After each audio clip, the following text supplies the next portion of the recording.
مدرسے کرتے ہیں۔ ایک حدیث پاک میں یہ آتا ہے کہ نبی پاک صلی اللہ علیہ وسلم ارشاد فرمایا کہ اللہ پاک نے علم کے نور کو بدھ والے دن پیدا فرمایا۔ اس حدیث پاک کی وجہ سے ہمارے بزرگوں کا یہ طریقہ شروع سے چلا آ رہا ہے کہ ہمارے مدارس میں تعلیمی سال کی شوال کے اندر ابتدا ہوتی ہے، وہ ہم بدھ والے دن کرتے ہیں۔ تو آج اس بدھ کے دن سے ہمارے مدرسے کے تعلیمی سال کا آغاز اور ابتدا ہو۔ جو بچے محلے کے قرب و جوار کے ہمارے پاس یہاں قرآن مجید کی تعلیم حاصل کرتے ہیں تو ان کا آج سے سبق تعلیم پڑھائی شروع ہو جائے گی۔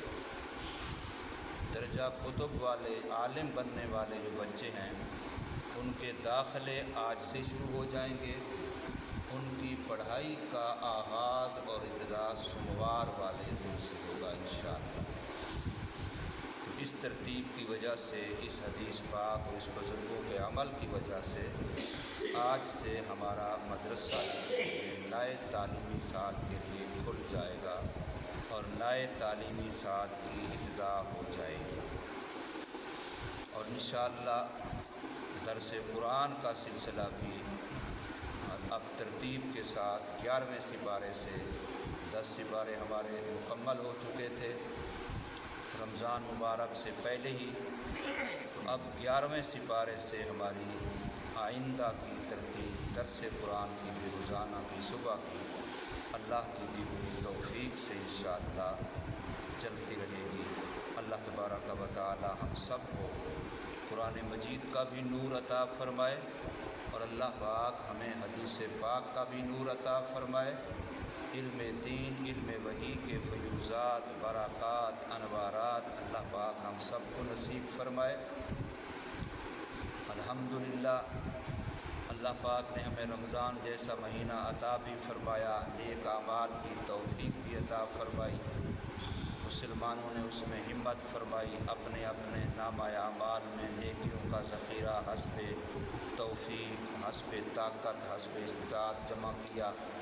اللہ ہمیں اس کی برکتیں بھی نصیب فرمائے، اور رمضان مبارک میں جیسے ہم نے مسجدوں کو آباد کیا ایسے ہی ہمیں چاہیے کہ پورا سال اللہ کے گھروں کو ایسے آباد رکھیں۔ اس سے ہمیں برکتیں ہوں گی، ہمیں فائدہ ہوگا، خصوصاً اس دور میں اور آج کل کے جو حالات چل رہے ہیں فلسطین کے مسلمانوں کے، تو یقین جانیے ہمیں اللہ کا شکر کرنا چاہیے کہ معصوم بچوں کو چھریوں سے ذبح کیا جا رہا ہے، عورتوں کو، خواتین کو چھریوں سے پولیس فوج والے پکڑ کے ذبح کر رہے ہیں۔ کوئی جرم نہیں سوائے اس کے کہ کلمہ پڑھتے ہیں، کوئی جرم نہیں سوائے اس کے کہ مسلمان کہلواتے ہیں۔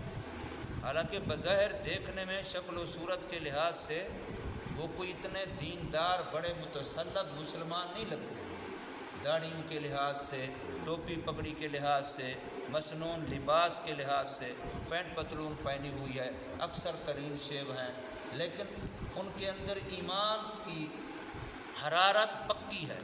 اس لیے آج تک اتنے ظلم کے باوجود بھی کسی ایک بچے نے، کسی ایک عورت نے بھی کفر کے سامنے سر جھکایا نہیں، سر کٹوایا ہے، سر جھکایا نہیں ہے۔